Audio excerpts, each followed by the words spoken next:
Hello YouTube, welcome back to channel for un nouveau video.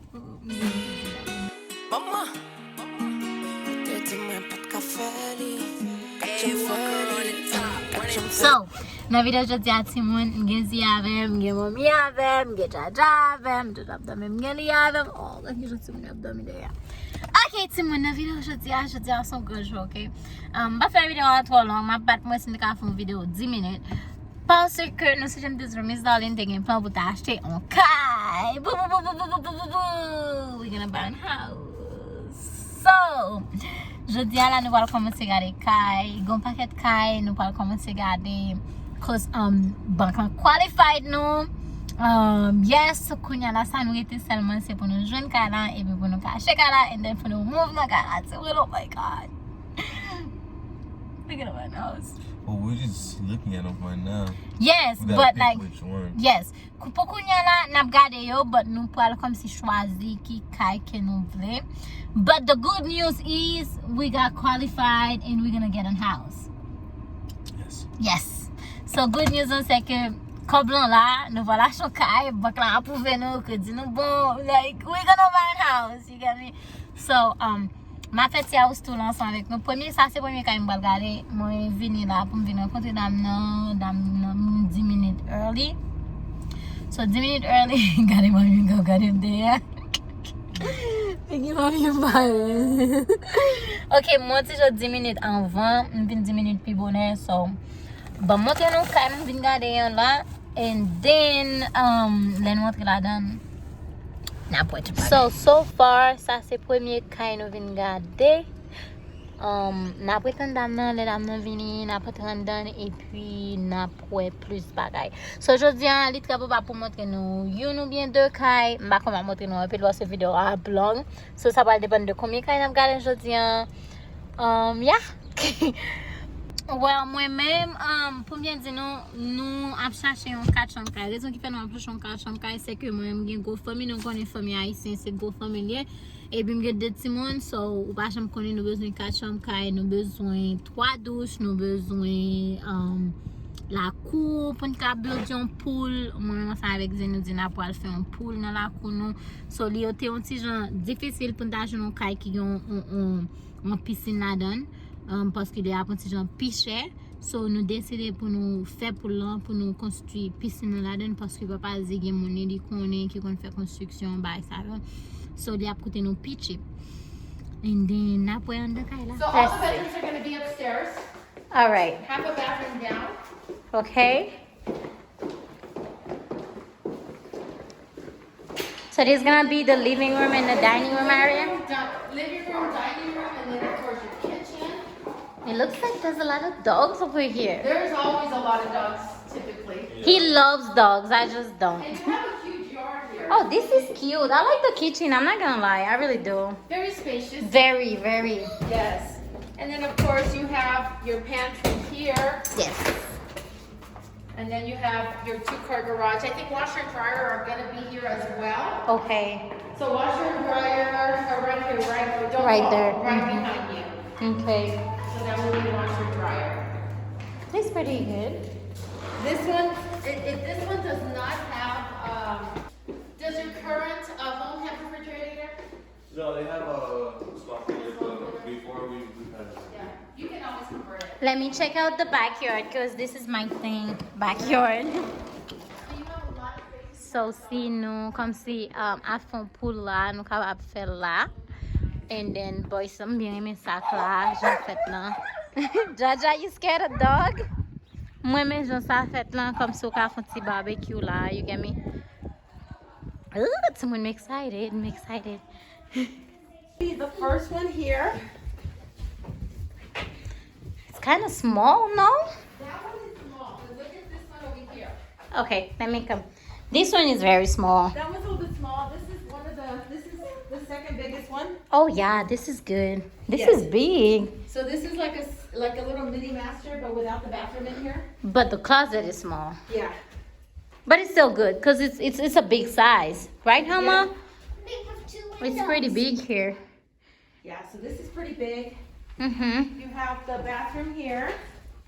And how many bathrooms is in there? 2 up here. Okay, that's two. So it's 2.5 bathroom. Yes, ma'am. Okay. This is the other one that's slightly bigger. Let me see, Jaja. Yeah. So this definitely will be kids' bedroom.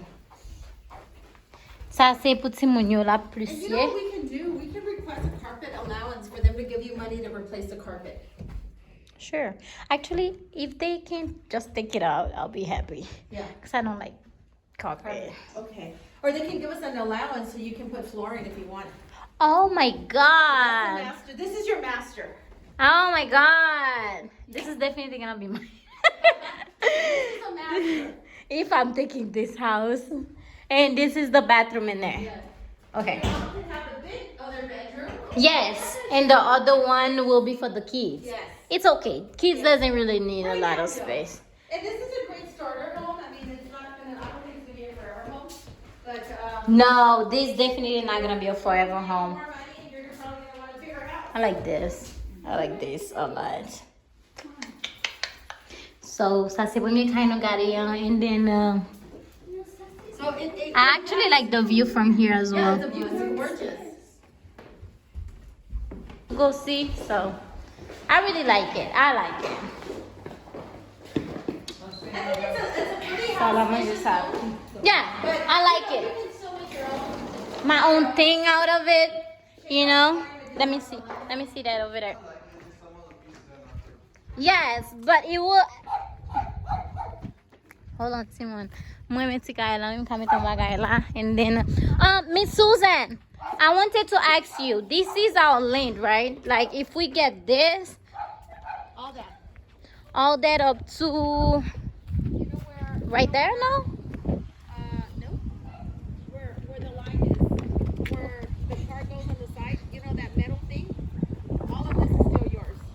So you can actually extend this wall up to the, so you see that metal thing going down that way, going down? You see the two different colors of rock? Yes. Just follow the line all the way down. Okay, I get you. So you can Okay. literally get more yard here by moving this, By moving this like that, right? break this wall and push it back. Yeah.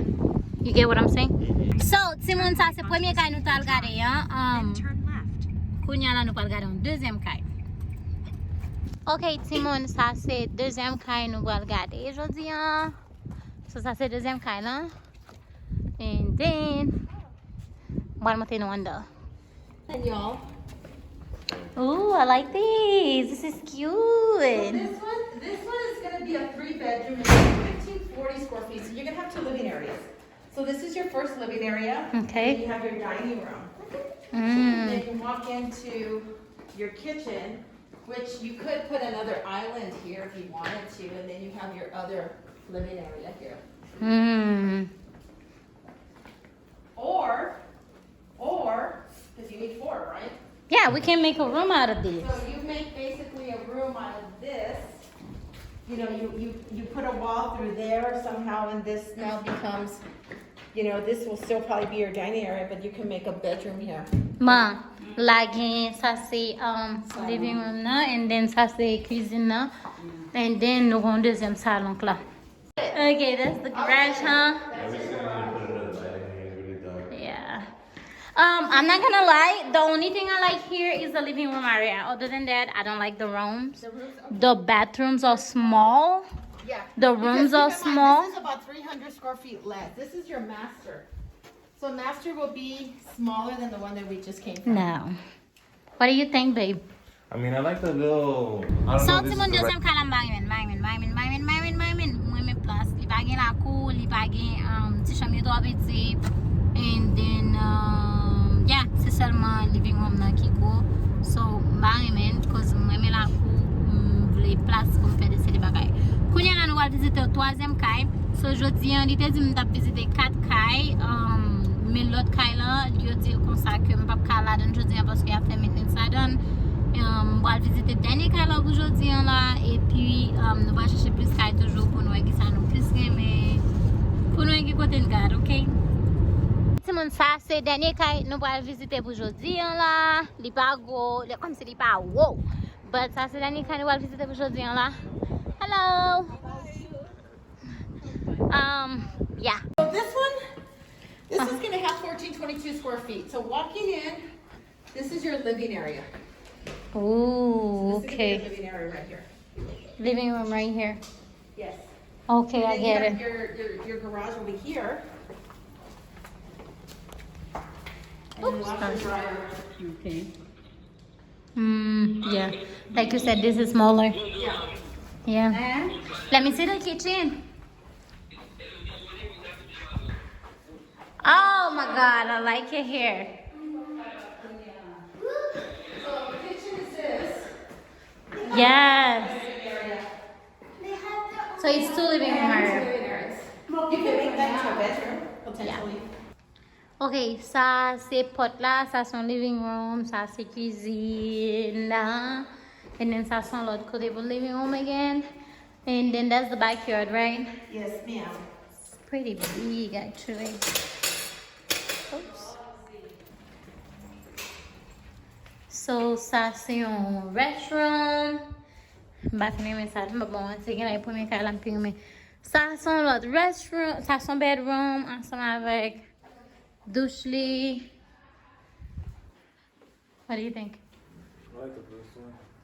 Huh? I like the neighborhood over here, to be honest. So, oh, this is very small. I mean, like you said, it is smaller. Yeah, it's I do way like too the small. neighborhood, though. I'm a little bit more familiar. With this area? Because of really. Yes. I used to be a roofer. So, ça c'est Kayla, nous capable boire en dans Kayla, tout le monde va même de Kayla.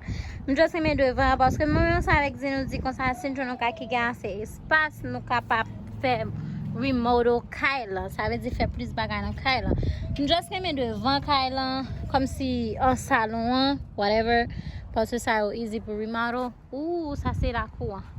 La cour pas laide, la cour vraiment belle, comme belle pied bois là, là vraiment cute.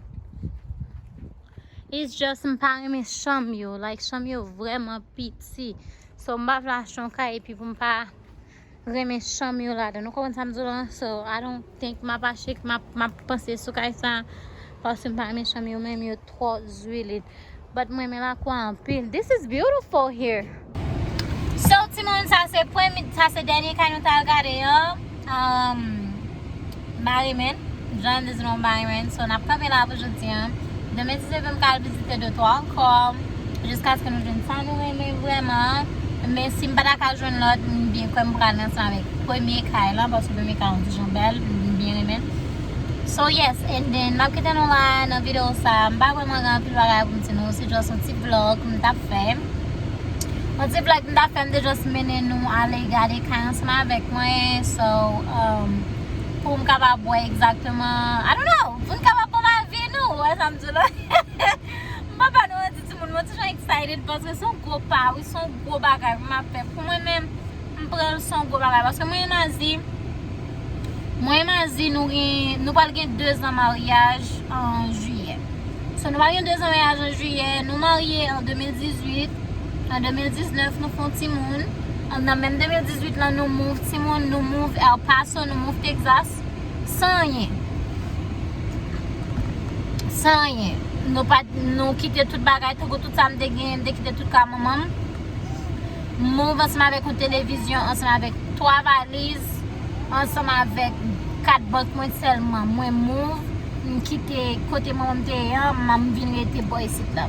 So nous marions en juillet, nous move when did we move? In November, right? Yeah. Nous move en novembre. And then en janvier, grâce à Dieu en janvier, nous avons un appartement, nous acheté toute fourniture, nous avons besoin d'acheter. Ça n'a pas besoin pour le moment parce que nous avons mis dans tête que nous ne pouvons pas acheter un pile bagaille. Nous ne pouvons pas arrêter dans un appartement qui est expensive pour nous capable save l'argent pour nous capable acheter un caille. And then nous faisons ça vraiment. Nous arrêtons un petit côté bien cheap et puis nous savons quantité comme nous avons pour faire, nous travaillons tout ça, nous avons pour travailler là.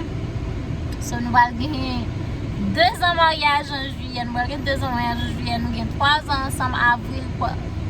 April gonna make us 3 years together, right? En avril nous allons gagner 3 ans ensemble. So bon Dieu béni nous assez, nous avons un petit monde dans 2 ans mariage et puis pour nous voilà acheter 2 years of marriage, you got a kid. got jobs, we got a house. We're gonna buy a house. So ko pale mwen, comme si mwen la progresse dans la vie, mwen commence à me dire là, so we have our online businesses. Et puis pas oublier parce que c'est ça on pour nous bagay ti moun aider parce que c'est grandi pour moi. Comme nous voyage kay pour me là. So yes, c'était tout pour aujourd'hui. M'a quitté nous là et m'a prendre encore une nouvelle vidéo. Puis bon Dieu moi pour ka joindre bon petit kay moi mais si ménage bon petit kay tout gagne kay sur toi il m'a. OK. Bye.